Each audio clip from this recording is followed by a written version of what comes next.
Hey all. This is Six Path Weeb, and welcome back to the realm where headcanons come to life and reality bends to chakra.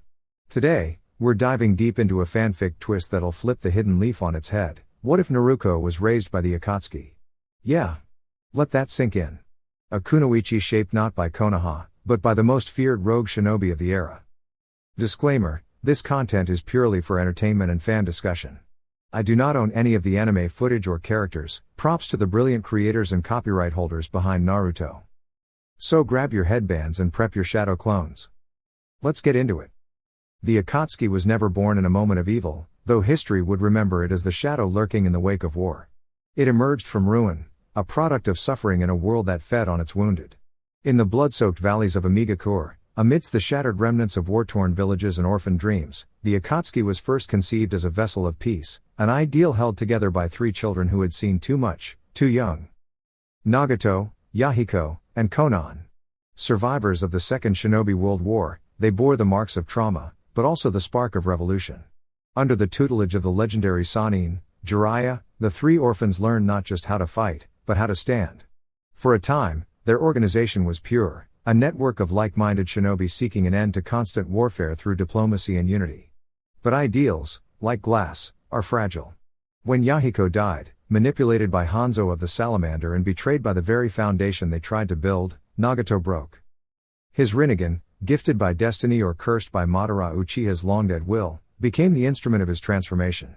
As Pain, Nagato reshaped the Akatsuki into a machine, not for peace, but for control. The dream became a doctrine, peace through power, through fear, through domination of the tailed beasts and those who wielded them. The red clouds on black cloaks became the signal flare of death wherever they passed. The organization evolved into a coalition of the world's most dangerous missing nin, rogues of exceptional power and madness. Yet within their violence was method. Each member was chosen not merely for their strength, but for what they represented, aspects of human suffering, philosophies sharpened into weapons. There was Itachi Uchiha, who slaughtered his clan for the peace of the hidden leaf.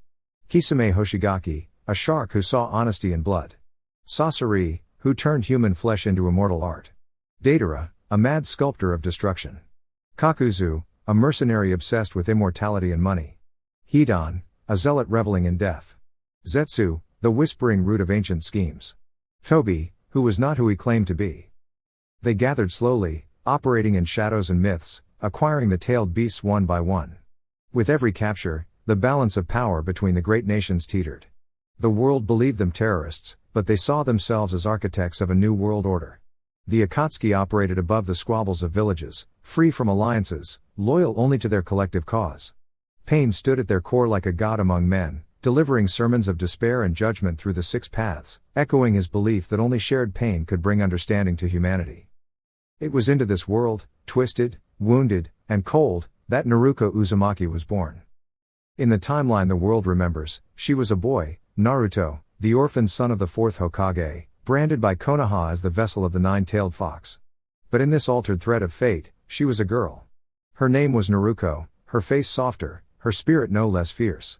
Still, she bore the same curse, a demon sealed within her, a village that turned its back, and a legacy she was never allowed to claim. The night she was born, Konoha burned. The nine-tailed fox had been unleashed, not by accident, but by orchestration. Obito Uchiha, operating behind the mask of Tobi, manipulated events with chilling precision. Minato Namikaze still fought bravely, Kushina Uzumaki still bled for her daughter, but in this version, the aftermath changed. The seal held, but the child vanished. Konoha never found her. She was taken, spirited away by Tobi himself. Why he did this remains a question that even the Akatsuki debated in private. Was it strategy? Sentiment? Or an old remnant of Madara's will to collect all pieces of the puzzle? Whatever his reason, Tobi did not destroy the child.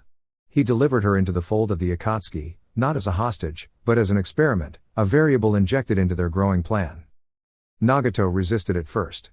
A child, especially one containing the Kyuubi, was a threat. But Konan, ever the voice of lost humanity within the Akatsuki, persuaded him otherwise. The child was innocent, unmarked by shinobi allegiance. She could be shaped, taught, controlled. So Naruko was raised in silence and stone. Her first memories were not lullabies, but echoing footsteps in the caverns of Amigakure. Her crib was a makeshift bed in a bunker flanked by pipes and machinery, Her mobile a string of paper origami fluttering above her head, Konan's creation. As she grew, she came to know her guardians by scent, voice, and presence. Pain was her law. Konan was her warmth. Toby was her shadow. The others, distant at first, slowly became teachers in their own distorted ways. Her earliest lessons were not in letters or kindness, but in survival. Konan taught her to read using scrolls marked with sealing techniques. Pain taught her the history of shinobi warfare through sermons about the futility of peace. Kisame taught her to swim, by tossing her into a cold underground reservoir and watching her fight to the surface. Itachi taught her silence, how to move through the world without letting it break you. Deidara gave her art, his chaotic version of expression. Sasori taught her anatomy, using puppets and cadavers. Kakuzu taught her math, through budgeting assassination contracts. Hidan was forbidden from being alone with her after she tried to emulate one of his rituals with a kunai and nearly bled out.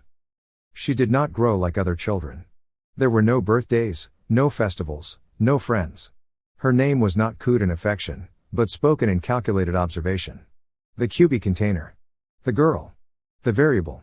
Only Konan ever called her Naruko, and only when no one else was listening. But Naruko was not broken. She was flame. The 9 tails within her was restless, wild, and her own will burned just as fiercely. She asked questions from an early age. Why do people fear pain? Why do shinobi fight? Why is the sky above Amigakure always weeping? The Akatsuki, to their surprise, did not discourage her curiosity. In her questions, they saw the spark of something they had lost: purpose. By the age of 5, she could summon a paper shuriken and replicate basic genjutsu. By 8, she had been taught rudimentary control over her chakra, which was monstrous even without tapping into the QB. She watched as the Akatsuki operated in the field, sometimes accompanying them, cloaked and silent, sometimes left behind to study their reports and mission logs. She began to absorb them, not just as mentors, but as fragments of herself. From Itachi, she learned the necessity of sacrifice. From Pain, the clarity of purpose. From Konan, the silent language of grief. And from Toby, the art of masks, how to hide your intent, yourself, your scars. Her world was a gallery of contradictions, but she never questioned her place within it. She was theirs. Not a weapon. Not a pet. Not a prisoner. Something else. Something being crafted. The Akatsuki began to see her differently as well. Not a project, but a potential. A bridge between power and purpose. A chance to prove their ideology not just through domination, but through legacy. If she could be raised without the bias of the villages, without the rot of inherited hatred, if she could see the world for what it was, perhaps she could become something more than any of them. At 12, she faced her first kill. It was not sanctioned. A rogue shinobi had stumbled upon one of the Akatsuki's extraction sites. He was no one important. A scout. A leaf nin. He saw her. She saw him. His hand reached for a kunai. Hers was already drawn. Later, as she stood before Nagato, blood drying on her fingers, she asked, "Was it right?" Nagato did not answer with reassurance. He only said, "Was it necessary?" That was the day she stopped asking for comfort. Over time, her strength grew exponentially. With the influence of the QB partially controlled through Akatsuki-engineered seals and mental conditioning, Naruko became something terrifying. Her emotions were tempered through years of philosophical drills. The impulsive brat that could have emerged was replaced by a calm, calculating presence. She smiled rarely, laughed never, and spoke with the kind of clarity that made even Itachi pause. The world still hunted the Akatsuki. The great villages continued their games of diplomacy and war, oblivious to the storm building within Naruko. She studied each of them like prey. Konoha, the place of her birth, was merely a data point, an ideological failure wrapped in nostalgia. She had no longing for it. No desire for acceptance. Only curiosity. Who would she be, if raised in the leaf? Would she smile more? Would she be weaker? The questions remained unanswered. But the time was coming when she would find out. The Akatsuki's plans neared fruition. The tailed beasts were falling. One by one the villages were beginning to sense the true danger, too late. And Naruko, no longer a child, stood on the edge of becoming the weapon, the voice, or the savior they intended her to be. A final variable in a world spiraling toward its reckoning. Scene, rain, paper, and promises. The rain never stopped in Amigakure. To most, it was a dreary, relentless thing, a sky that never smiled, always crying, as if the clouds themselves carried the weight of the world's sorrows. But Naruko had grown up beneath this sky. To her, the rain was more than water. It was music. A constant rhythm tapping across metal rooftops, echoing through steel pipes, whispering through alleys. It was the heartbeat of her world.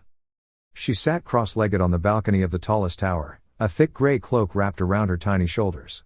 A wide wooden bowl rested beside her, half filled with rainwater, floating with dozens of tiny paper flowers. Her fingers, delicate but quick, folded another square of rice paper with practiced precision.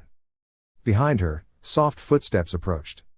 "Your folds are too loose," said a calm, measured voice. "The petals will soak too fast. See?" Konan knelt beside her, lifting one of the half-sunk flowers and letting it drip into her palm. She was always so graceful, even her movements felt like a dance. To Naruko, she was the most beautiful person in the world. Her paper wings, her cool eyes, her voice like folded silk, Konan was everything that felt safe. Naruko pouted, leaning forward. "They're not too loose. They're just floaty. Floaty is good." Konan raised an eyebrow, but said nothing. She simply reached over, took a fresh square of paper, and began folding. Naruko watched her, entranced. Every crease seemed intentional, every corner tucked with love. When the final petal emerged, the flower was tight and strong, yet delicate. Konan dropped it gently into the bowl. It floated perfectly, twirling as the rain disturbed the water. Naruko leaned closer. "Can you teach me to fold like that?" "I've been teaching you," Konan said, offering a rare smile. "But you like to invent your own way. That's fine too." "But my way sinks," Naruko grumbled. Konan reached out, brushing a strand of damp blonde hair from Naruko's forehead. "Even when your flowers sink, they're still beautiful. Sometimes, we create things that don't last. That doesn't mean they don't matter." Naruko looked down at the soaked bowl. "What if I never make one float like yours?" "Then I'll keep folding them with you," Konan said gently. "Until one day, you do." Naruko was quiet for a while, just listening to the rain and the soft rustling of paper as Konan folded a crane next. She loved these moments, the quiet ones. The rest of the Akatsuki were louder. Funny, strange, always talking about power or strategy or training. But Konan was her calm. "Do you think I'm like the others?" Naruko asked suddenly. Konan paused mid-fold. "What do you mean?" "Like Itachi-san, or Kisame-ni. They're strong. Even Hidan, he's weird, but he never gives up." She wrinkled her nose. "Even if he yells too much." "You're different from them," Konan said honestly. "But not in a bad way. You're still growing. And you're not like them because you're not supposed to be. You're Naruko." "But they all have stories," Naruko said. "Big stories. Like, whole lives before the Akatsuki. I don't remember anything before you. My story starts here. It's small." Konan gently set down the crane. She turned to face Naruko completely. "Naruko, your story isn't small. It's yours. And it's still being written. You know the rain?" Naruko nodded. "When Yahiko and I were children, we hated the rain. It was cold, and it meant danger. Now I hear it, and I think of everything we've built. Pain, Nagato, he listens to it too. He hears it differently. The rain is the same. But we change how we hear it. That's your story, Naruko. You'll change how the world hears you." Naruko blinked slowly, her small fingers dipping into the bowl and pushing the floating flowers around. "I think I want my story to be about helping people," she said at last. "Like Jiraiya-sama did. He was your teacher, right?"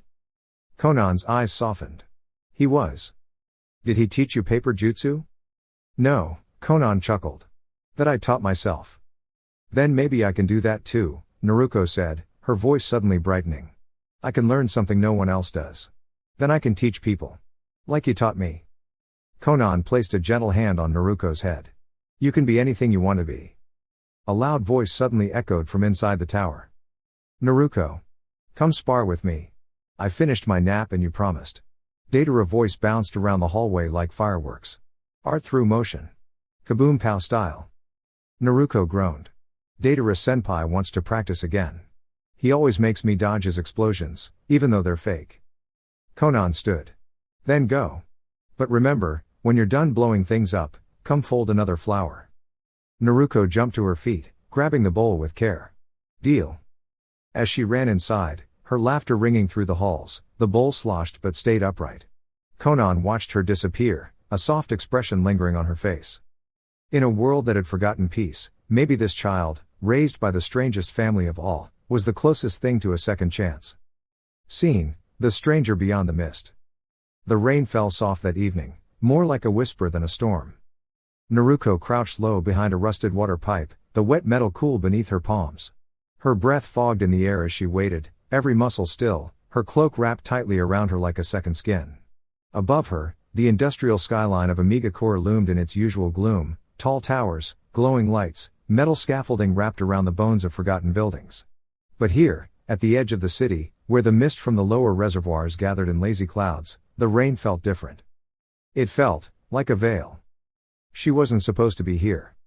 Technically, no one was. This part of the city had been closed off, marked as unstable by Nagato weeks ago. But Naruko had overheard whispers, Zetsu talking to Tobi in hushed tones, something about movement at the borders and a shinobi scout slipping past the barrier seals. Of course, they hadn't told her. They rarely told her anything important. So she'd done what any smart, slightly rebellious girl raised by S-rank shinobi would do, she followed them. Quietly. Carefully. Hidden. She hadn't found the scout. But now, sitting here in the mist, she sensed something. A chakra that didn't belong. Not Akatsuki. Not Omegakure. It was quiet. Calm. But watchful. Naruko waited. The sound came first, a footstep in water, just beyond the mist. She tensed. Another step. Then silence. Who's there? She called out. Her voice wasn't loud. Not a demand. More like an invitation. For a long moment, there was no reply. Then, slowly, a figure stepped through the veil of fog. He was older than her, but not by much, maybe 13, maybe 14. A boy, wrapped in a brown cloak damp with rain, his headband scratched through the middle. The symbol beneath the scratch was unmistakable. The leaf. Naruko's eyes widened. The boy held up both hands in peace. I'm not here to fight. She stood carefully, unsure whether to run or stay.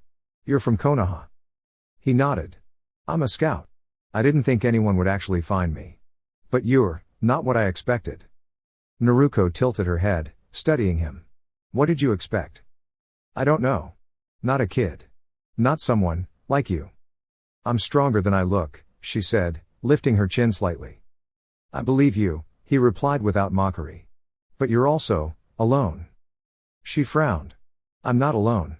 The Akatsuki are my family. His expression shifted. He looked as if he wanted to say something, but held it back. Instead, he glanced around and stepped closer, still cautious. Are you a prisoner? He asked. Naruko shook her head. No. They raised me. They taught me everything I know. But, do you ever leave this place? Sometimes, she said honestly. Not often. Not to the villages. Just the outskirts. The mountains. The lakes. She paused. They don't think the outside world is ready for me. And do you think you're ready for it? He asked. Naruko didn't answer right away. The rain picked up slightly, tapping against the nearby railing like a quiet drum. I don't know, she said at last. I've read about the leaf. I know where I was born. But I've never seen it. Never touched a tree that wasn't grown from a lab or chakra seed. I've never tasted dengo from a street stall. I've never had a festival. I don't even know what a real school looks like. The boy's voice softened. Then maybe you were a little alone. Naruko looked at him. What's your name? He hesitated. Hiro. She knew it probably wasn't his real name. That was fine. She wasn't sure she'd tell him hers either. Not yet. What's it like? She asked suddenly. Konoha? Hiro's eyes flicked toward the distance, as if picturing it. Warm, he said. Messy. Loud. Trees everywhere. You'd like it. There's a smell to it, green and fire and soup noodles. The people argue a lot, but when something bad happens, they come together. It's not perfect. But it's home. Naruko nodded slowly. It sounds different. You don't have to stay here forever, you know, Hiro said gently. There are people in the world who would care about you. Who would want to know you. I don't think it's that simple, Naruko replied. It never is, he said. But that doesn't mean it's not worth trying. A gust of wind blew, lifting her head slightly. Her long blonde hair spilled down her shoulders, bright against the gray. I should go, Hiro said after a moment. If they find me, I won't get another chance like this. Naruko nodded. I won't tell them I saw you. Thank you. He turned to go, then stopped. Reaching into his cloak, he pulled out a small wrapped object and tossed it to her. She caught it. A little sweet bun, still warm. I always pack extra, he said, grinning. In case I get hungry. Or meet someone new. Naruko held the bun close. It smelled like cinnamon and something else she couldn't name. Will I see you again? She asked. Maybe, he said with a wink. The world's not as big as it seems. Especially for people like us. Then he vanished into the mist, gone as suddenly as he'd come. Naruko stood there a long time, the sweet bun in her hands, the rain falling soft around her. She didn't eat it right away. She just held it, trying to imagine the smell of green and fire and soup noodles. That night, she didn't tell Konan or Pain about the boy. She simply folded a new flower, tight, careful folds, and let it float in her water bowl. For the first time, it didn't sink. Scene, dream of the two paths. The dream began with paper. It floated around her in slow spirals, dozens, hundreds of paper flowers, all folded in her own small hands. Some were delicate and perfect, like Konan's. Others were crooked and bright, the kind she used to make when she was little. The flowers floated in the air, suspended by some invisible wind. Naruko stood in the middle of it all, barefoot on a lake that reflected the sky like a mirror. There was no rain here. No mist. Just an endless horizon of gentle clouds above and soft ripples beneath. And then, a sound. Footsteps again, just like before. But not just one set. Two. She turned. One path stretched out behind her, wide and familiar. Made of steel and shadow, it was built from fragments of things she recognized. Kisame's sword leaning against a pillar, Tobi's mask floating like a moon, Kakuzu's stitched cloak strung between iron poles like a banner. At the path's end stood the Akatsuki tower, glowing red against a cloud-filled sky. Warm light spilled from its windows, like a lighthouse in the middle of a storm. The second path was different. It was made of wood and leaves, overgrown and full of life. Soft grass pushed up between the cracks of old village stones. Orange lanterns floated in the air above it. In the distance stood a village gate, the kind from storybooks, with a big swirl engraved in the middle. The symbol of Konoha. Naruko stepped forward, the lake rippling beneath her feet. She moved toward the center, where both paths met. Suddenly, a mirror rose from the water, tall, curved, framed in gold. Her reflection blinked back at her, wearing the same cloak, the same pigtails, the same uncertain expression. But then, the mirror split. On one side, her reflection wore a red cloud cloak. Her eyes sparkled with chakra, her hands crackling with energy taught by Nagato, Konan, and the others. She stood tall and strong, an Akatsuki shinobi in full bloom. On the other side, her reflection wore something different, a leaf forehead protector, bright orange training clothes, scuffed sandals, a cheerful smile. She looked happy. Free. Naruko reached out, and both images flickered. Which one is me? She asked quietly. Neither answered. But then, the two images merged. And now she saw herself, not as a child of the Akatsuki, and not just as a child of Konoha. But something entirely new. A third version. Her own. The water beneath her shifted. And from the mist beyond, two figures appeared. Konan. And Hiro. Konan stepped from the shadowed path, paper wings folding behind her like petals in the wind. Hiro came from the leaf-covered path, brushing moss from his shoulder. They didn't speak. They simply looked at her, Konan with quiet sadness, Hiro with hopeful eyes. I don't want to choose, Naruko said softly. I don't want to leave either one behind.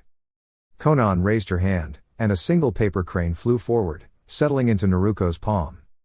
Hiro stepped forward and placed a small wooden charm beside it, a tiny carved leaf, etched with her name.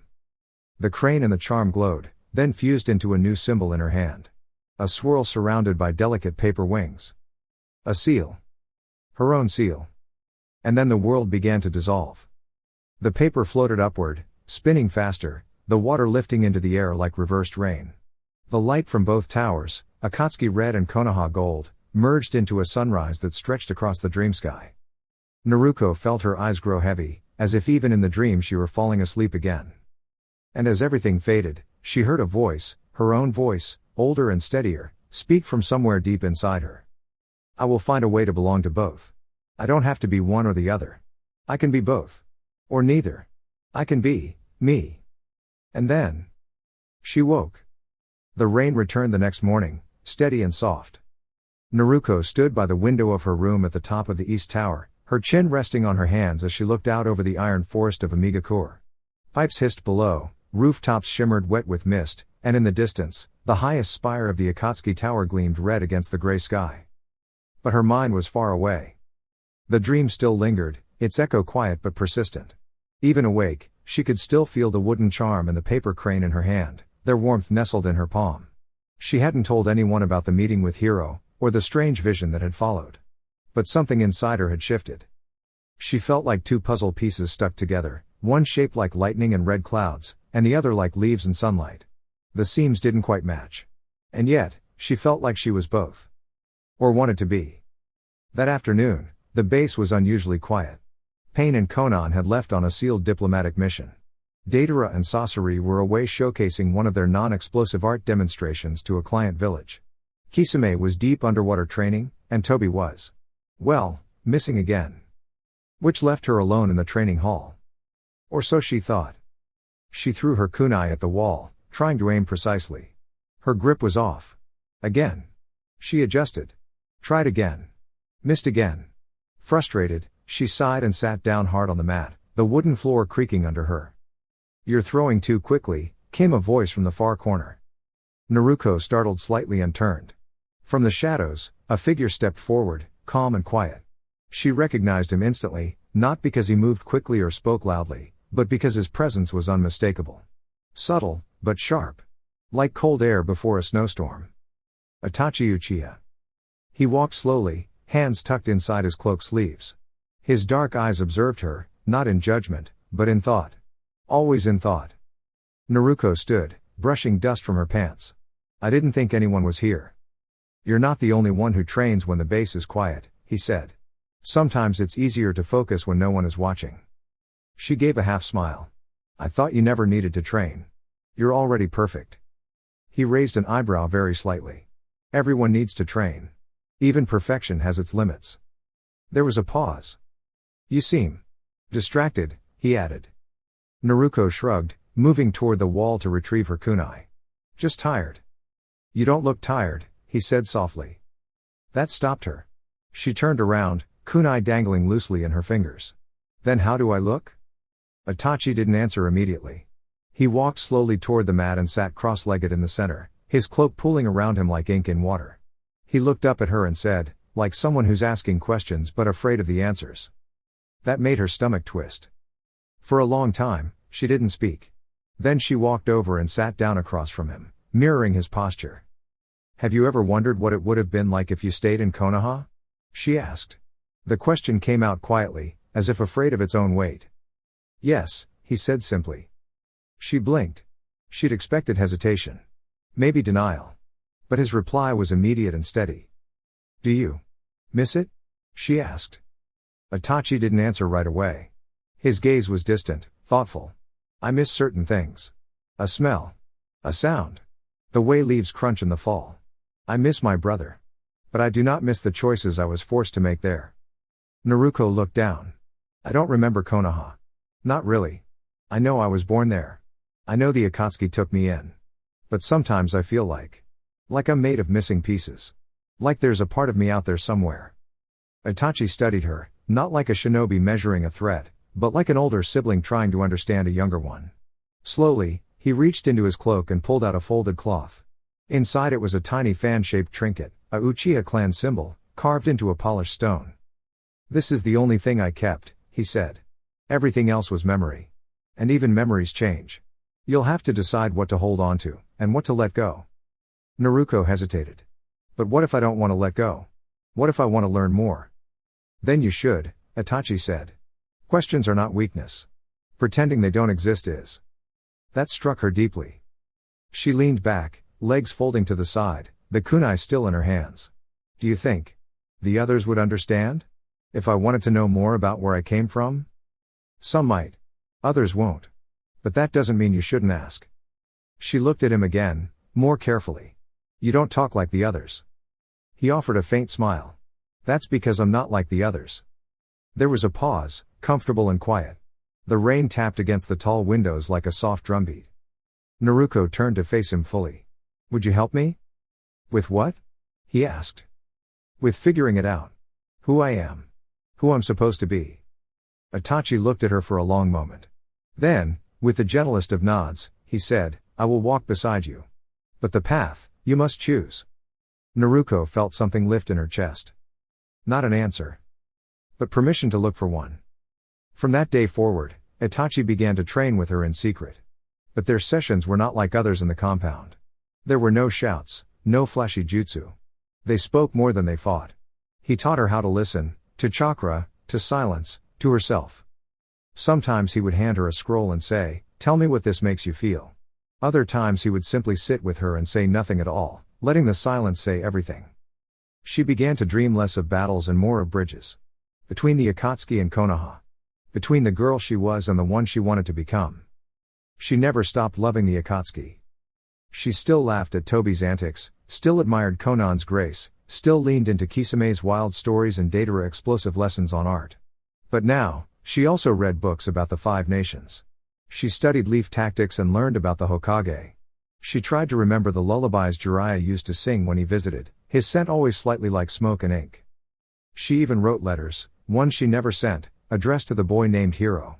She kept them in a box under her bed, each one folded inside a paper crane. As the months passed, the others noticed a change. She was still Naruko. But she was becoming something more. Not a soldier. Not a spy. Not a child with no past. But a bridge. A whisper of both worlds. And even in the cold halls of the Akatsuki, that small warmth began to spread. It started with the flicker of a seal.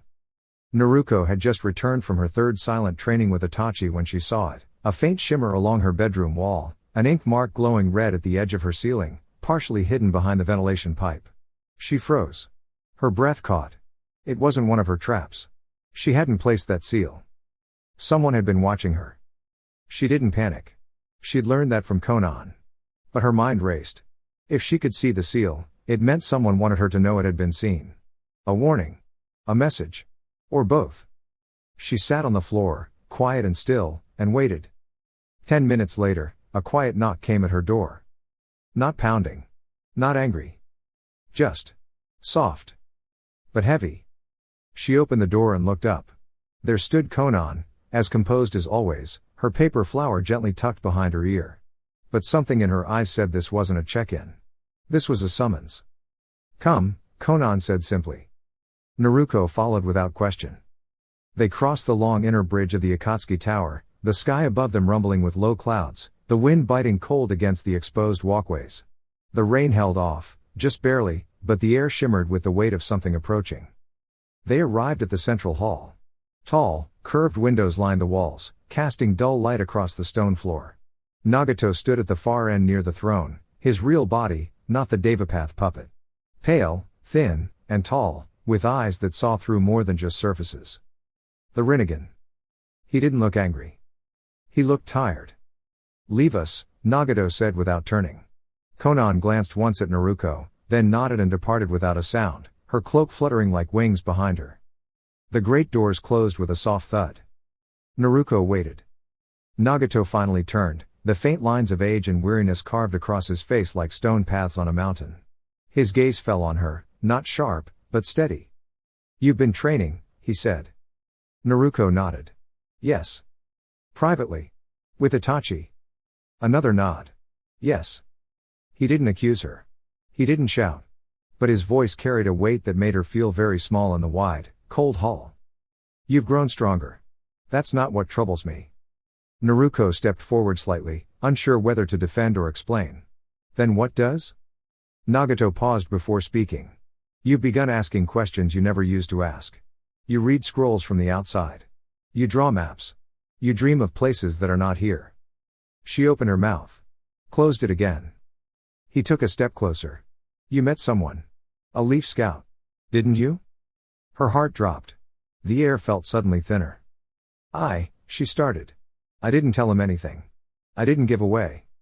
Nagato raised a hand, stopping her. I know.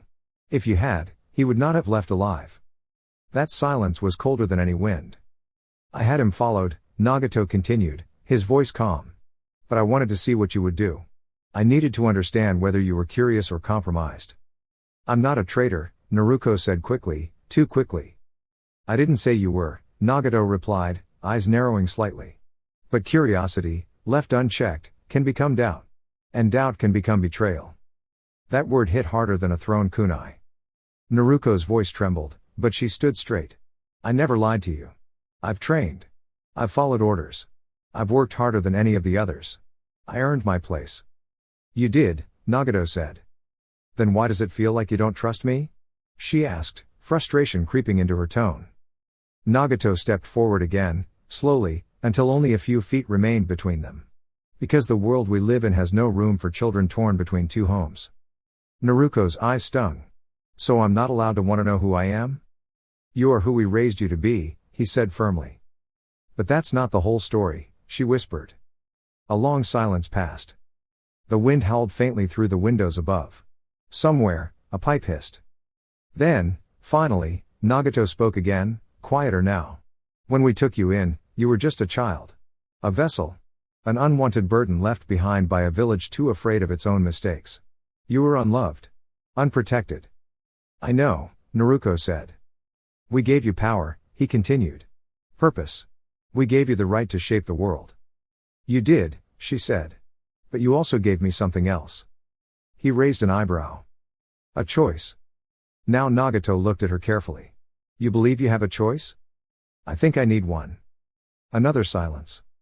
Then, softly, he said, what is it you want, Naruko? She swallowed hard. This was the moment. No lies. No half-truths.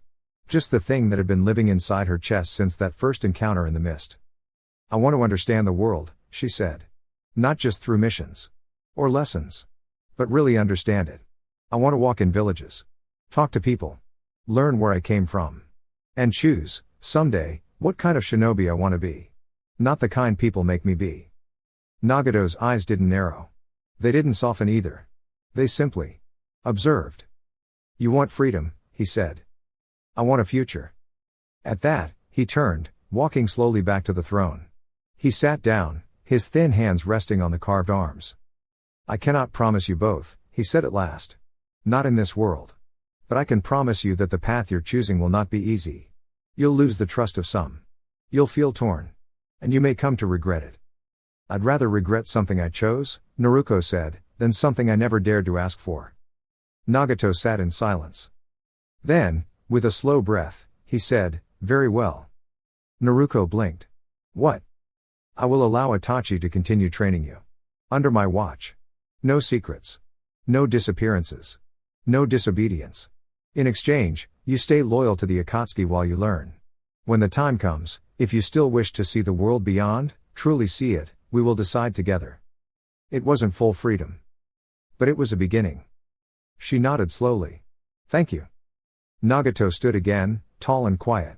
As he passed her to leave the hall, he said, don't mistake patience for weakness, Naruko. But don't mistake strength for cruelty either. We are your family. But family does not always mean answers. And then he was gone. Naruko stood alone in the hall, the throne now empty, the rain beginning to fall again outside. Her heart beat steady. The path was still uncertain. But it was hers. The tower held its breath for 3 days. After the meeting in the Hall of Stone, Naruko continued her training in the East Courtyard. Itachi came every morning just before sunrise, his movement slower than most, but far more precise. There was peace in his presence, a silent thread of clarity that steadied her hands and quieted the storm in her mind. Yet not all the Akatsuki were as still. Kisame, observant beneath his sharp grin, offered her an unusual distance. Konan, ever the silent watcher, spoke less but stayed longer in her presence, reading her face like unfolding scripture. Hidan ignored her altogether. Kakuzu offered clipped glances, each one as sharp as a thrown shuriken. And Datara said nothing at all. Not until the night of the full moon. Naruko had returned from training early, her limbs sore, her wrists bandaged where Itachi had taught her a new control form involving wire and elemental flow. She'd tucked her journal beneath her pillow and lay on her side, staring at the ceiling where the old watch seal still flickered like a sleeping eye. That's when the explosion came. Not near the compound. Not at the gates. Inside. Deep inside. She bolted upright as the tower groaned, dust shaking from the rafters. A pulse of chakra rippled through the walls like a thunderclap. She ran toward the corridor, pulling her coat on mid-sprint, her sandals clapping against the stone. Voices echoed ahead. Angry ones. She turned the corner. There, inside the council room, stood Datara, half the wall behind him scorched black from a detonation. His right palm still smoked faintly, a small clay pouch open at his waist. Beside him, Sasori watched silently from his puppet frame, eyes narrowed. Nagato stood firm, Konan at his side, her wings unfolded, not in flight, but in warning. You think this is about trust? Datara spat, his voice full of fire. You think she's some child artist learning brushstrokes? She's a weapon. A time bomb. And you're letting her wander. She's not wandering, Konan said calmly. She's training. Under supervision. Supervision? Datara threw a hand toward the hall. You mean Itachi? The same one who doesn't blink unless it's calculated? He has his own motives. Always has. And now we're giving her to him like she's a scroll to be rewritten? She's not a scroll, came a quiet voice behind them. Naruko stepped into the room. The arguing stopped for a moment. Even the air hesitated. She stood tall despite the trembling in her legs. She looked straight at Datara. You said I'm a time bomb. That I'll go off. That I can't be trusted. He laughed bitterly. Is that not what you are? A Jinchuriki raised by the very enemies of the world who sealed you away? You think if we hand you a brush and a sparring match, you'll suddenly become loyal? I am loyal, Naruko said firmly. To whom? Datara snapped. The Akatsuki? The leaf? Yourself? You don't even know yet. I'm trying to learn, she replied. And in the meantime? He stepped closer, towering over her but not touching her. Do we all wait around while you decide who to betray first? A sharp sound broke the tension. Not an explosion. A voice. Itachi. She's not your project, Datara. He entered from the far corridor, calm and unhurried. His eyes, dark as dusk, scanned the scene. And you don't shape clay with hammers.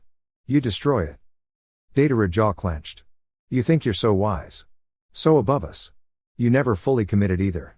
You sit in the shadows, hiding truth behind riddles.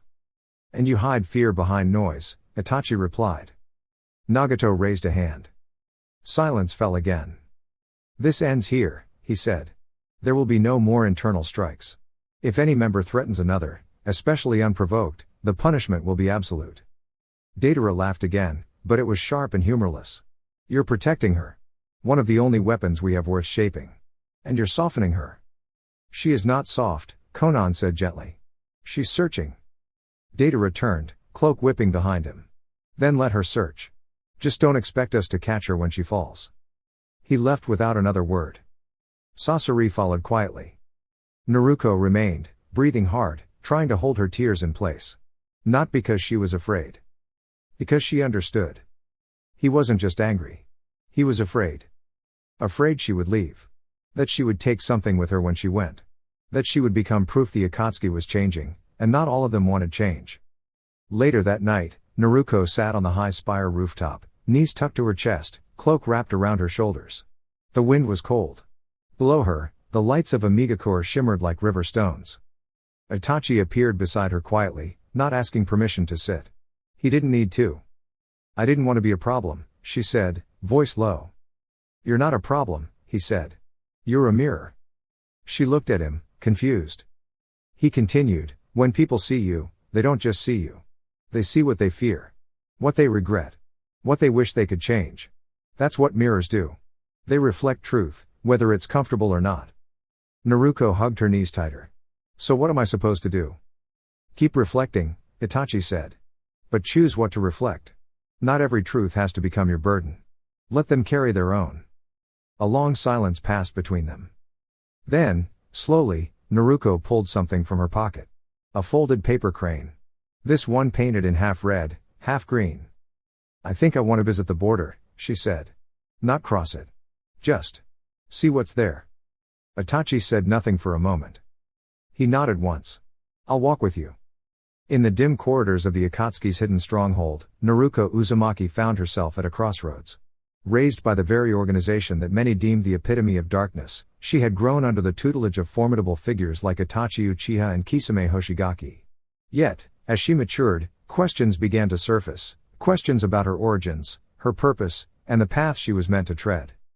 One evening, as the sun dipped below the horizon, casting elongated shadows across the stone walls, Naruko overheard a hushed conversation between two Akatsuki members. Their words were laced with urgency and concern, hinting at a potential betrayal from within. The name that stood out amidst their whispers was Konan. Konan, the paper angel, had always been a silent guardian to Naruko. Her presence was calming, her guidance subtle yet profound. The mere thought of her being in danger stirred something deep within Naruko, a fierce determination to protect the woman who had been a beacon in her tumultuous life. Determined to uncover the truth, Naruko sought out Itachi. Under the moonlit sky, they convened in a secluded courtyard. "Itachi," she began, her voice steady, "I need to know what's happening with Konan." Itachi's gaze, ever so penetrating, met hers. "Why do you ask?" "I overheard something," she admitted. "There are talks of betrayal," and Konan's name came up. He remained silent for a moment, the weight of his thoughts evident. Konan has always walked a fine line. Her loyalty is to Nagato, but her methods have often been questioned. Naruko clenched her fists. "I won't let anything happen to her." Days turned into nights as Naruko delved deeper into the shadows of the organization, piecing together fragments of conversations, observing shifts in behavior, and noting the growing tension among members. Her efforts led her to a clandestine meeting where a faction within the Akatsuki plotted to remove Konan, viewing her as a liability. Realizing the imminent threat, Naruko confronted Nagato. In the heart of the stronghold, amidst the flickering torches, she stood before him. "Nagato," she declared, "there's a plot against Konan. We must act." Nagato's expression was unreadable. "And what would you have me do, Naruko?" "Protect her," she implored. "She's loyal, and she doesn't deserve this." He studied her, the silence stretching between them. "Very well. But understand, intervening will have consequences." With Nagato's reluctant approval, Naruko orchestrated a plan to expose the conspirators. Utilizing her unique abilities and the trust she had cultivated, she gathered evidence, revealing the depth of the betrayal. The confrontation was swift and decisive, with the traitors apprehended and their plans dismantled. In the aftermath, Konan approached Naruko, her eyes reflecting a mix of gratitude and sorrow. "You've risked much for me," she said softly. Naruko met her gaze. "You've always been there for me. It was my turn."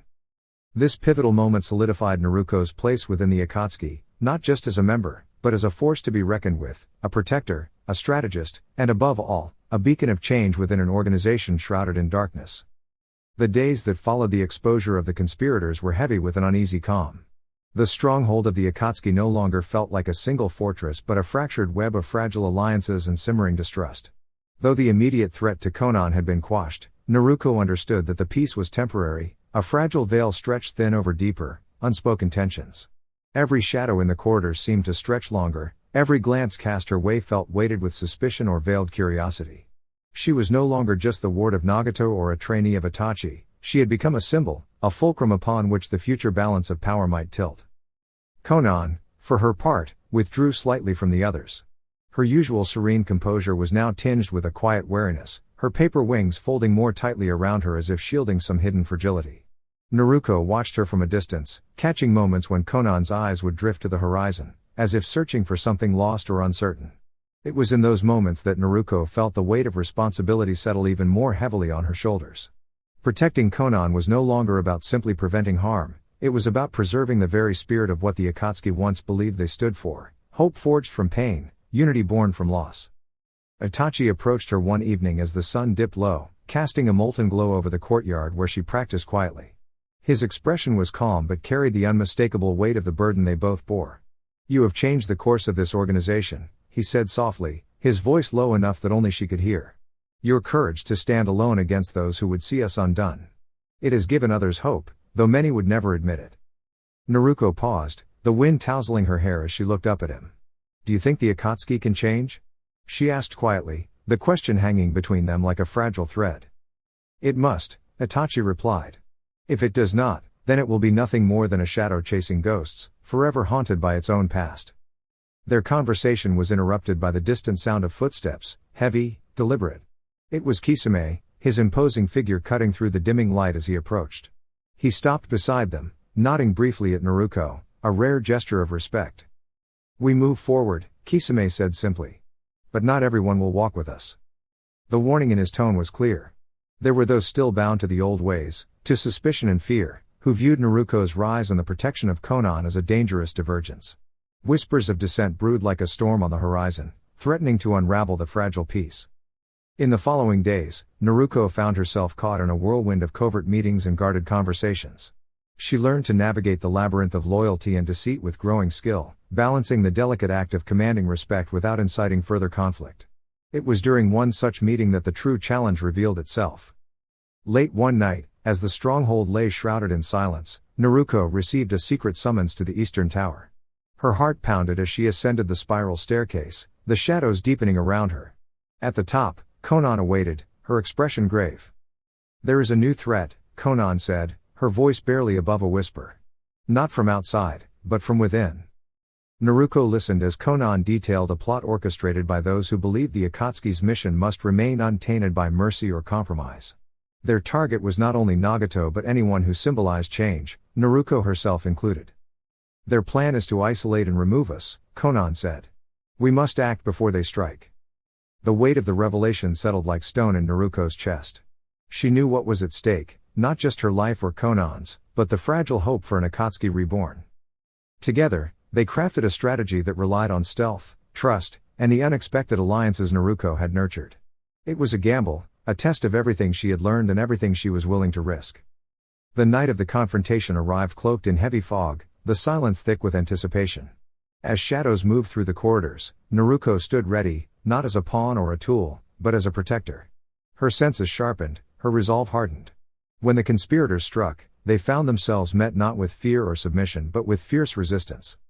Naruko fought with a strength born of conviction, her chakra flowing in perfect harmony with her will. Beside her, Konan moved like the wind, her paper wings swirling in a deadly dance of defense and attack. Together, they turned the tide, the would-be usurpers retreating into the darkness from which they had emerged. In the aftermath, as dawn painted the sky with hues of hope, Naruko and Konan stood side by side, their bond forged not just by circumstance but by choice. "You have become more than I ever expected," Konan said, a rare smile touching her lips. Naruko met her gaze, feeling the unspoken promise between them. The path ahead was uncertain, fraught with challenges and sacrifices, but it was a path they would walk together, guardians of a future shaped not by fear, but by the courage to protect what mattered most. Kisame's perspective, opening up to Naruko. The night was heavy with the scent of rain, low clouds hanging over the Akatsuki's stronghold like a curtain waiting to be drawn aside. Kisame Hoshigaki moved through the stone halls with the quiet grace of a shark cutting through water, silent, purposeful, and watched by none. The usual tension of the compound seemed thicker than usual, like the calm before a storm. He could feel it in the air, the underlying currents of suspicion and unrest since the recent upheaval involving Naruko and Konan. Kisame had never been one to seek out company. His life before the Akatsuki was a series of battles and betrayals, an endless ocean of blood and loss. But recently, Naruko had drawn him out of his usual solitude, not with words or demands, but with a quiet persistence that chipped away at his walls. She reminded him of something he'd long buried beneath the waves of his past, something like hope. That evening, he found himself unexpectedly waiting for her in the training courtyard, leaning casually against the cold stone wall, his large frame still but alert. When Naruko appeared, her footsteps light on the gravel, Kisame pushed off and gave a rare, faint smile. "You're late," he said, his voice a low rumble. Naruko laughed softly, brushing a strand of hair behind her ear. "I was thinking about everything." Kisame nodded, the corners of his mouth twitching. "You do that a lot." She looked at him, her eyes searching. "You never talk about yourself, Kisame. Why is that?" The question hung in the humid air between them. Kisame's gaze drifted to the dark clouds overhead, and for a moment, he was elsewhere, lost in memories as vast and deep as the ocean. "I'm not much for words," he said finally. "My past isn't a story anyone would want to hear." Naruko stepped closer, her expression earnest. "Try me." Kisame considered her challenge. He had always been a creature of action, not conversation, but something in Naruko's steady gaze gave him courage. Slowly, he began. "I was born in the Hidden Mist village," he said. "But not in the way most are. I was raised by the waves, the cold sea that never seemed to give me warmth. My clan, the Hoshigaki, were warriors of the water, but they were feared and hunted. I lost everyone I loved to the endless wars that tore our village apart.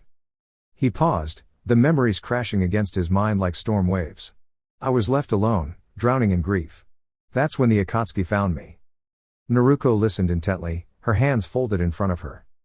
They offered me a purpose, a way to use my strength. At first, I thought it was just another battle. But I was wrong. The Akatsuki isn't just about fighting or power. It's about finding meaning in a broken world. Kisame's voice softened, and for the first time, a hint of vulnerability seeped through his gruff exterior. But I never expected to meet someone like you. Naruko smiled, a warmth blossoming between them. And I never expected to find someone like you, someone who understands what it means to be lost. They stood together beneath the swirling clouds, two souls searching for light in the darkness. The Akatsuki had always been more than just a gathering of powerful ninjas to Kisame. When he first encountered them, they were a paradox, a collection of broken souls and fierce warriors, each carrying wounds that ran deeper than the surface. For someone like Kisame, who had been shaped by loss and the cold loneliness of the sea, the Akatsuki offered something he hadn't dared to hope for: belonging. Before joining the organization, Kisame's life had been a constant battle against the currents of fate. His clan was once revered in the hidden mist, but as power struggles escalated and old alliances shattered, his people became targets. Those who were meant to protect his family had betrayed them. The pain of that betrayal was a silent storm raging inside him for years. He wandered the world like a drifting shark, sharp and dangerous but without a purpose that reached beyond survival. Meeting the Akatsuki was like finding a school of fish moving together with a common goal. At first, he was skeptical. Their ideals seemed grand, but he suspected they were merely another group of warriors seeking power through destruction. Yet, as he observed their unity and their commitment to a cause larger than themselves, Kisame felt a spark, something that stirred his buried hope. It was not an easy transition. The Akatsuki demanded loyalty, discipline, and strength, but also something unexpected: trust. Kisame learned that the group was not merely about conquest or chaos, it was about reshaping a broken world, about ending cycles of pain and revenge through whatever means necessary. This mission resonated deeply within him, though it was often cloaked in shadows and difficult decisions. Kisame's role as Itachi's partner further complicated his relationship with the group. Itachi was a mystery, silent, intense, carrying his own burdens, and Kisame admired him more than he could express. Their partnership was forged not just in battle but in understanding. Kisame found in Itachi a comrade who accepted him without judgment, someone who embodied the complexity of the Akatsuki's cause. Yet, there were moments of doubt. Kisame witnessed the inner conflicts among members, the disagreements over methods, the grudging compromises with ideals. Sometimes, the organization seemed more fragile than formidable, torn between old grudges and the hope for a new future. He struggled to reconcile these contradictions, often questioning whether the ends truly justified the means. It was during these moments that Naruko's presence became a grounding force. Her unwavering belief in change, her desire to protect rather than destroy, challenged Kisame's hardened views. Through her, he began to see the possibility of an Akatsuki that could embrace not just strength, but compassion. For Kisame, the Akatsuki was no longer just a group of feared warriors. It was a place where broken pieces could be forged into something new, where pain could lead to protection, and loneliness could give way to loyalty. Opening up to Naruko about this was difficult, but necessary. He needed her to understand that beneath his rough exterior was a heart still learning how to heal. As Kisame spoke, he realized that his story was no longer just about loss and survival. It was about finding a family in the most unlikely of places, and the courage to fight for a future that was not defined by darkness, but by the bonds they chose to build together. Kisame had always been a creature of the ocean, wild, fierce, and solitary. When the Akatsuki took in Naruko as a child, it was unlike anything Kisame had ever anticipated. The presence of a young girl in the midst of warriors who had long embraced darkness and detachment created ripples through the organization. To many, she was a symbol of hope and change. To Kisame, she was a reminder of what the Akatsuki had once lost, and what they might still have a chance to become. Raising Naruko alongside the other members wasn't something Kisame expected to take to, yet in time, he found himself quietly watching over her. It was strange, this protective urge that stirred beneath his tough exterior. Unlike the fierce battles he was accustomed to, this was a fight to nurture, to guide. It demanded patience and understanding, qualities Kisame had buried beneath layers of survival instinct. The Akatsuki's purpose, in Kisame's eyes, had always been complex. They were a family born from pain and loss, but their methods had often been ruthless. The arrival of Naruko forced the group to confront something they had long ignored, the possibility that they could protect rather than destroy, that strength might be measured not just by power but by compassion. Kisame's relationship with the Akatsuki deepened through this lens of responsibility. He saw the cracks in their hardened facades, the moments when even the strongest members faltered under the weight of their pasts. With Naruko growing under their roof, the organization shifted subtly, beginning to consider a future where their actions might create peace instead of chaos. Naruko's presence challenged Kisame's own understanding of loyalty and strength. He saw how she struggled with her identity, the loneliness of being raised by those who had chosen a path far from ordinary childhoods. Yet, in her resilience, Kisame found inspiration. She forced him to rethink what it meant to be an Akatsuki, not merely an agent of retribution, but a guardian of something greater. One evening, after training beneath the watchful eyes of Itachi and Kisame himself, Naruko approached him quietly. Her eyes, full of unspoken questions, met his. "Why do you stay?" she asked softly. "Why do you stay with the Akatsuki if it's so complicated?" Kisame paused, feeling the weight of his past and the uncertainty of the future mingling inside him. "Because the Akatsuki saved me when I was lost," he replied finally. "And because, with you here, maybe we can change what it means to be part of this family." That moment marked a shift, not only in Kisame's heart but in the Akatsuki itself. Through Naruko's eyes, he began to see the organization's potential to be more than a collection of warriors seeking revenge. They could be protectors, teachers, a true family bound by more than just shared pain. In raising Naruko, Kisame found purpose beyond the battlefield. He was no longer just a shark in the dark waters, he was a guardian, a mentor, and perhaps even something approaching hope. The bond between Kisame and Naruko had grown stronger with each passing day, but their loyalty to the Akatsuki, this strange, powerful family that had taken them both in, would soon be tested like never before. The quiet peace within the stronghold was deceptive, a fragile shell barely concealing the simmering tensions beneath. One cold evening, the Council of Akatsuki elders convened to discuss the future course of the organization. Nagato had proposed a new way, one focused on compromise and rebuilding rather than endless conflict. But not everyone agreed. Some members, hardened by years of loss in battle, saw this as weakness, a betrayal of their very purpose. Kisame stood among the gathering shadows, his massive frame a silent pillar amid the heated debates. His eyes flicked to Naruko, standing near Konan, her youthful face tight with determination and fear. The room was heavy with accusations and doubt, voices rising in anger and desperation. Suddenly, a faction within the Akatsuki demanded a demonstration of loyalty from everyone, an oath that would solidify support for the traditional path of vengeance and conquest. The proposal was clear: any dissenters would be cast out. This was a moment that cut through the core of Kisame and Naruko's shared hopes. Naruko's heart pounded. To swear loyalty to the old ways meant betraying everything she had come to believe, that the Akatsuki could be more, that peace was possible. Kisame's hand brushed lightly against her shoulder, a steadying touch. They understood what was at stake: their future, their family, everything they had begun to build. When the time came, Kisame stepped forward, his voice low but unwavering. "I will not swear to a path that rejects change," he declared, his words echoing through the hall. "The Akatsuki must grow, or it will die." A cold silence followed, broken only by murmurs of discontent. Some eyes narrowed, others looked away. Naruko's chest tightened with fear, but Kisame's stance gave her strength. When it was her turn, she spoke with clarity and courage. "I refuse to betray what I believe in. I was raised here, but I will protect this family by holding on to hope, not fear." The room erupted into chaos. Old rivalries flared, and the fragile unity threatened to shatter. Yet, amid the turmoil, Kisame and Naruko stood firm, symbols of a new path, challenging the shadows of the past. In the days that followed, they faced whispers and challenges from within. Their loyalty was questioned, their motives doubted. But the connection between them deepened as they weathered the storm, their shared vision a beacon amid the uncertainty. Through these trials, Kisame realized that loyalty was not blind obedience but the courage to stand for what was right, even when it meant standing alone. And Naruko learned that family could be more than blood or tradition; it was the bond forged through trust and unwavering support. Together, they faced the difficult road ahead, not as isolated warriors, but as guardians of a future that could redefine the very meaning of the Akatsuki. Just as the tensions within the Akatsuki reached their peak, a startling revelation rippled through the stronghold, one that no one could have anticipated.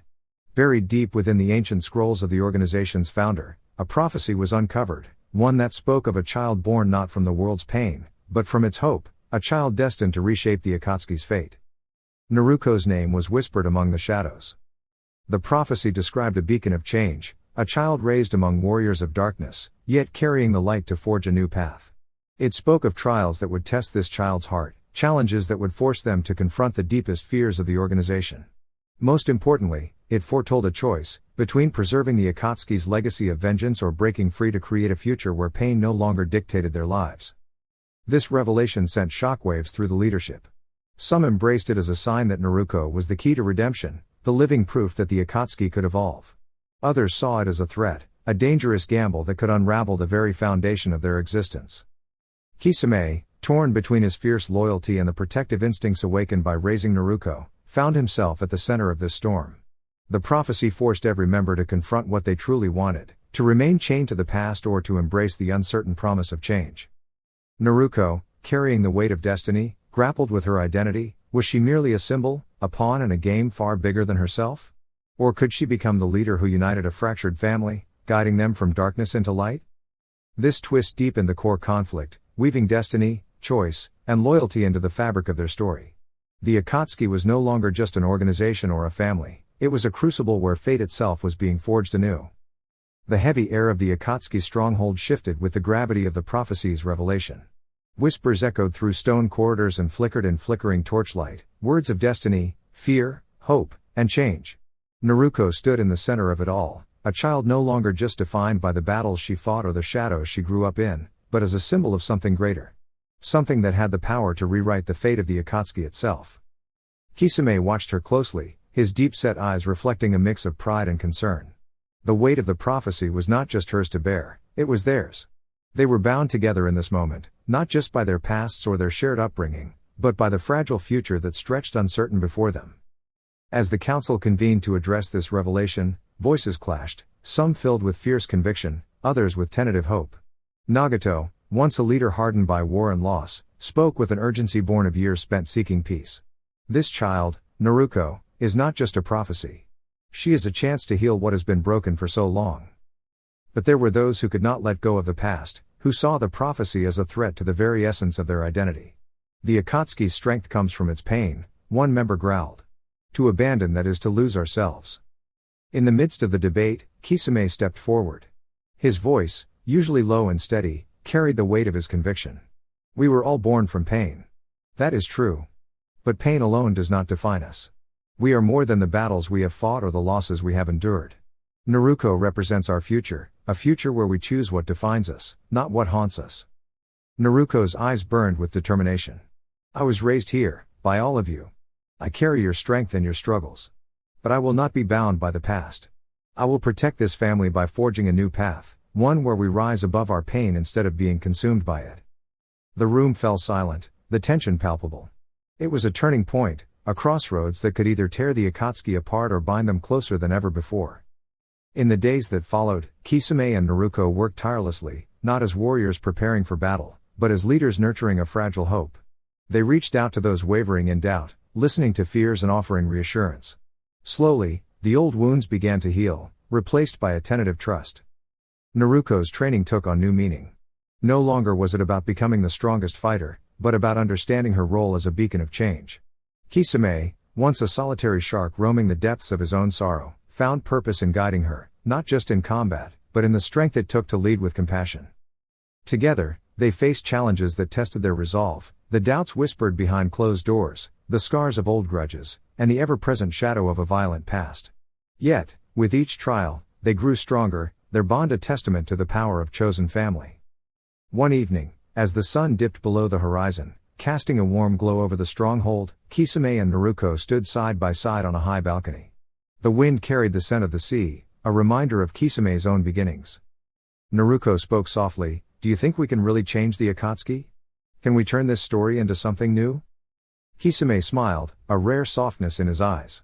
"I don't just think it, I believe it.